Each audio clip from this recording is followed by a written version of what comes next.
Om Namo Venkatesaya. Welcome to Lakshmi Telugu tech. నేను మీ మునిలక్ష్మిని. తిరుమల తిరుపతి దేవస్థానం latest updates కి స్వాగతం.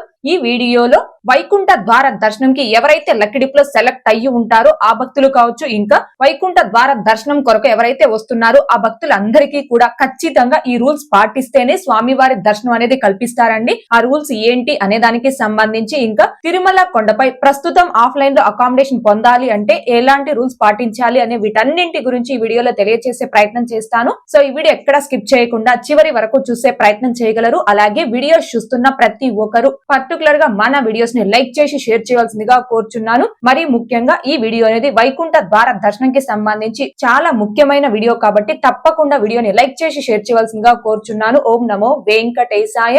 ముందుగా 2025 డిసెంబర్ 30వ తేదీన వైకుంఠ ఏకాదశి అంటే రేపు వైకుంఠ ఏకాదశి సందర్భంగా రేపటి నుంచి 10 రోజుల పాటు అనగా 2026 జనవరి 8వ తేదీ వరకు ఈ 10 రోజులు తిరుమలలో భక్తులకి వైకుంఠ ద్వార దర్శనాలు అనేవి కల్పిస్తారు. అయితే మొదటి 3 రోజులు అనగా డిసెంబర్ 30, 31, జనవరి 1 ఈ 3 రోజులు కేవలం ఆన్లైన్ లక్కీ డిప్ లో సెలెక్ట్ అయినటువంటి భక్తులకి మాత్రమే స్వామివారి దర్శనం కల్పిస్తారు. ఎవరైతే ఈ 3 రోజులకి సంబంధించి లక్కీ డిప్ లో దర్శనంకి సెలెక్ట్ అయ్యి ఉంటారు ఆ భక్తులు కూడా కంపల్సరీ ఈ రూల్స్ అనేవి పాటించాల్సి ఉంటుందండి. అవి ఏంటి అంటే, మీరు ఏ తేదీలో ఏ టైం స్లాట్ కి అయితే దర్శనం కొరకు సెలెక్ట్ అయ్యి ఉంటారో ఖచ్చితంగా ఆ తేదీలో ఆ టైం స్లాట్ ప్రకారం మాత్రమే మీకు ఇచ్చిన రిపోర్టింగ్ ప్లేస్ లో రిపోర్ట్ చేయాల్సి ఉంటుంది. రిపోర్టింగ్ ప్లేసెస్ కూడా 3 రిపోర్టింగ్ ప్లేసెస్ ఇవ్వడం జరిగింది. ఉదయం టైం స్లాట్ వాళ్ళందరూ కూడా కృష్ణతేజ సర్కిల్ వద్ద దర్శనంకి రిపోర్ట్ చేయాల్సి ఉంటుంది. మధ్యాహ్నం టైం స్లాట్ వాళ్ళందరూ కూడా దర్శనంకి ATGH అంటే నార్మల్ గా SSD అండ్ దివ్య దర్శనం టోకెన్స్ భక్తులు ఎక్కడైతే రిపోర్ట్ చేస్తారో ఆ లొకేషన్ ప్లేస్ అంటే ATGH వద్ద రిపోర్ట్ చేయాలి.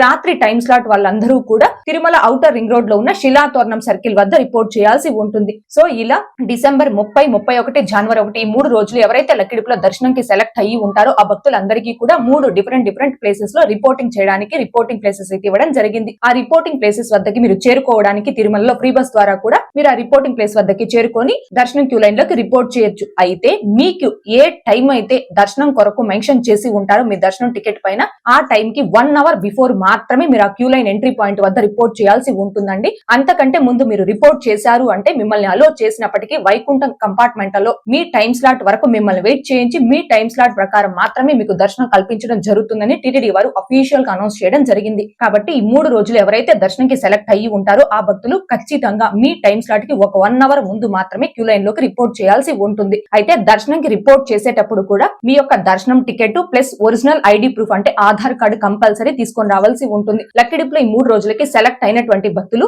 ఆ దర్శనం టికెట్ ని ముందు రోజుకి కానీ తరువాత రోజుకి కానీ పోస్ట్ పోన్ ఆర్ ప్రీపోన్ చేసుకోవడానికి లేదు. ఆ టికెట్ ని వేరే వాళ్ళ పేరుకి మార్చడానికి లేదండి. సో ఎవరి ఐడి ప్రూఫ్ ద్వారా అయితే మీరు ఆన్లైన్ లక్కీ డిప్ లో దర్శనంకి సెలెక్ట్ అయ్యి ఉంటారో ఖచ్చితంగా ఆ పర్సన్ వాళ్ళ యొక్క ఒరిజినల్ ఆధార్ కార్డ్ ప్లస్ దర్శనం టికెట్ ఈ 2 కూడా క్యారీ చేసి క్యూ లైన్ లోకి రిపోర్ట్ చేయాల్సి ఉంటుంది. ఇక మిగిలిన తేదీల్లో అంటే జనవరి 2వ తేదీ నుంచి 8వ తేదీ వరకు ఈ 7 రోజుల పాటు ఎటువంటి దర్శనం టికెట్స్ లేనటువంటి భక్తులు కూడా డైరెక్ట్ గా తిరుమలకి చేరుకొని వైకుంఠం క్యూ కాంప్లెక్స్ 2 ద్వారా వెళ్లి స్వామివారి వైకుంఠ ద్వార దర్శనాలు చేసుకోవచ్చు. అంటే జనవరి 2వ తేదీ నుంచి 8వ తేదీ వరకు ఆన్లైన్ లో 300 రూపీస్ టికెట్స్ ని బుక్ చేసుకున్నటువంటి భక్తులు శ్రీవాణి ట్రస్ట్ దర్శనం టికెట్స్, ట్రస్టార్ స్కీమ్ డోనర్ దర్శనం టికెట్స్, ఇంకా టీటీడీ ఎంప్లాయ్ కోటాలో దర్శనం టికెట్స్ ని బుక్ చేసుకున్న భక్తులతో పాటుగా ఎటువంటి దర్శనం టికెట్స్ ని బుక్ చేసుకున్న భక్తులు కూడా ఈ 7 రోజుల పాటు వైకుంఠ ద్వార దర్శనాలు అనేవి చేసుకోవచ్చు. కాకపోతే మొదటి 3 రోజులు అనగా డిసెంబర్ 30, 31, జనవరి 1 ఈ 3 రోజులు మాత్రం కేవలం ఆన్లైన్ లక్కీ డిప్ లో సెలెక్ట్ అయినటువంటి భక్తులకి మాత్రమే దర్శనం కల్పించడం జరుగుతుంది.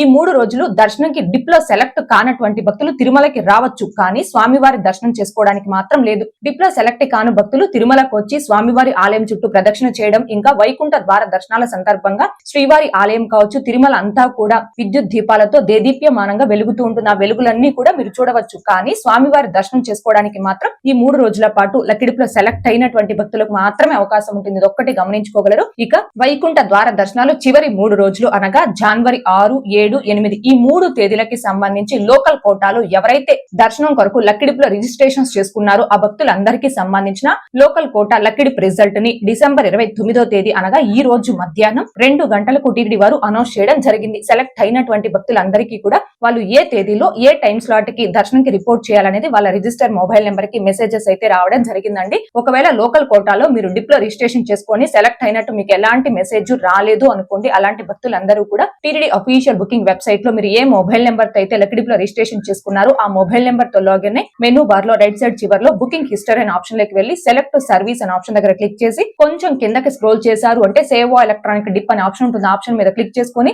డిప్ స్టేటస్ దగ్గర మీరు సెలెక్టెడ్ అని ఉందా లేదా నాట్ సెలెక్టెడ్ ఉందా అని డిప్ స్టేటస్ లో ఒకసారి చెక్ చేసుకోండి. సెలెక్ట్ అయినటువంటి భక్తులందరూ కూడా ఆ టికెట్ ని కన్ఫర్మ్ చేసుకొని మీరు ఏ తేదీకి సెలెక్ట్ అయ్యారు అంటే జనవరి 6, 7, 8 ఈ 3 తేదీలో ఏ తేదీకి సెలెక్ట్ అయ్యారు ఆ తేదీలో ఆ టైం స్లాట్ ప్రకారం ఆ టికెట్ ద్వారా తిరుమలకు వచ్చి స్వామివారి దర్శనం చేసుకోవచ్చు. ఇది మొత్తం మీద వైకుంఠ ద్వార దర్శనాలకు సంబంధించి. అంటే ఇక్కడ భక్తులు ముఖ్యంగా గమనించుకోవాల్సింది డిసెంబర్ 30, 31, జనవరి 1 ఈ 3 రోజులు కేవలం లక్కీ డిప్ లో సెలెక్ట్ అయినటువంటి భక్తులకే దర్శనం కల్పిస్తారు. సెలెక్ట్ కానటువంటి భక్తులు కూడా ఈ 3 రోజులు తిరుమలకి రావచ్చు, కానీ స్వామివారి దర్శనం ఉండదు. మిగిలిన రోజుల్లో అంటే జనవరి 2వ తేదీ నుంచి 8వ తేదీ వరకు ఈ 7 రోజులు మాత్రం ఎటువంటి దర్శనం టికెట్స్ లేనటువంటి భక్తులు కూడా డైరెక్ట్ గా తిరుమలకు వచ్చి స్వామివారి వైకుంఠ ద్వార దర్శనం చేసుకోవచ్చు. ఇక అకామిడేషన్ వైకుంఠ ద్వార దర్శనాల సందర్భంగా మొదటి 3 రోజులు అనగా డిసెంబర్ 30, 31, జనవరి 1 ఈ 3 రోజులు కేవలం ఆన్లైన్ లక్కీ డిప్ లో సెలెక్ట్ అయినటువంటి భక్తులకి మాత్రమే దర్శనాలు కల్పిస్తున్నారు. కాబట్టి ఆఫ్లైన్ లో తిరుమల కొండపై అకామిడేషన్ కూడా కేవలం దర్శనం టికెట్ ఉన్నటువంటి భక్తులకి మాత్రమే ఆఫ్లైన్ లో రూమ్స్ అనేవి ఇస్తున్నారు. రేపు అనగా డిసెంబర్ 30వ తేదీకి సంబంధించి ఎవరైతే లక్కీ డిప్ లో సెలెక్ట్ అయినటువంటి దర్శనం టికెట్ ఉందో ఆ భక్తులకి మాత్రమే ఈ రోజు తిరుమల కొండపై సిఆర్ ఆఫీస్ వద్ద ఆఫ్లైన్ లో రూమ్ కి రిజిస్ట్రేషన్ చేసుకుని రూమ్స్ అనేవి అలాట్ చేస్తూ ఉన్నారండి. రేపు అంటే డిసెంబర్ 30వ తేదీ ఎవరికైతే 31వ తేదీకి సంబంధించి దర్శనం టికెట్ ఉంటుందో ఆ భక్తులకి మాత్రమే సిఆర్ ఆఫీస్ వద్ద ఆఫ్లైన్ లో రూమ్స్ అలాట్ చేయడం జరుగుతుంది. అంటే ఈ మొదటి 3 రోజులు దర్శనం టికెట్ ఉన్నటువంటి భక్తులకి మాత్రమే దర్శనం కల్పిస్తారు. కాబట్టి తిరుమలలో ఆఫ్లైన్ లో అకామిడేషన్ కూడా కేవలం దర్శనం టికెట్ ఉన్నటువంటి భక్తులకి మాత్రమే ఇవ్వడం జరుగుతుంది. మిగిలిన తేదీలో అంటే జనవరి 2వ తేదీ నుంచి 8వ తేదీ వరకు ఎటువంటి దర్శనం టికెట్స్ లేనటువంటి భక్తులకి కూడా వైకుంఠ ద్వార దర్శనాలు కల్పిస్తారు. కాబట్టి జనవరి 2వ తేదీ నుంచి ఎలాంటి దర్శనం టికెట్స్ లేనటువంటి భక్తులకి కూడా తిరుమలలో సిఆర్ ఆఫీస్ వద్ద ఆఫ్లైన్ లో రూమ్స్ ఇవ్వడం జరుగుతుంది. డిసెంబర్ 30వ తేదీ అనగా రేపు వైకుంఠ ఏకాదశి సందర్భంగా ఉదయం స్వర్ణ రథోత్సవాన్ని నిర్వహిస్తారు. అలాగే ఎల్లుండి అనగా డిసెంబర్ 31వ తేదీ ద్వాదశి సందర్భంగా చక్రస్నాన మహోత్సవాన్ని నిర్వహిస్తారు. ఎవరైతే రేపు ఎల్లుండి తిరుమలలో ఉంటారో ఆ భక్తులందరూ కూడా రేపు ఉదయం నిర్వహించే స్వర్ణ రథోత్సవాన్ని అలాగే ఎల్లుండి ఉదయం నిర్వహించే చక్రస్నాన మహోత్సవాన్ని కన్నులారా వీక్షించి స్వామివారి పుష్కరంలో చక్రస్నానం అనంతరం పుష్కరిణి స్నానాన్ని ఆచరించవచ్చు. ఇక 2026 జనవరి నెలలో తిరుమలలో నిర్వహించే విశేష పర్వదినాలకు సంబంధించి టీటీడీ నుంచి ఒక అప్డేట్ అయితే రావడం జరిగిందండి. ఆ అప్డేట్ జనవరి 4వ తేదీన తిరుమల శ్రీవారి ప్రణయ కలశ మహోత్సవం,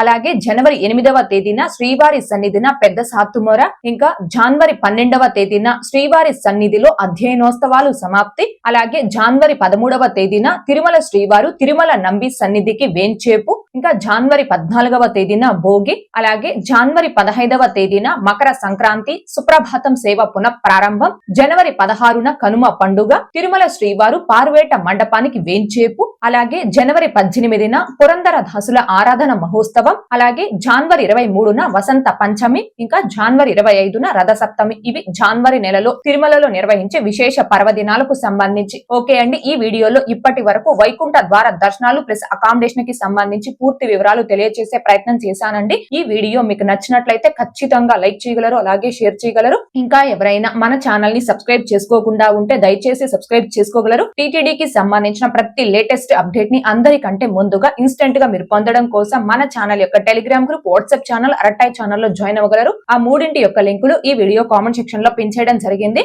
అండ్ అలాగే తిరుమల తిరుపతి దేవస్థానాలకు సంబంధించి మీకు ఇంకా ఏమైనా సందేహాలు కనుక ఉంటే కాల్ మీ ఫోర్ యాప్ ద్వారా కాల్ చేసి నాతో డైరెక్ట్ గా మాట్లాడి ఎప్పటికప్పుడు మీ డౌట్స్ ని క్లారిఫై చేసుకోవచ్చు. ఓం నమో వెంకటేశాయ. Thanks for watching.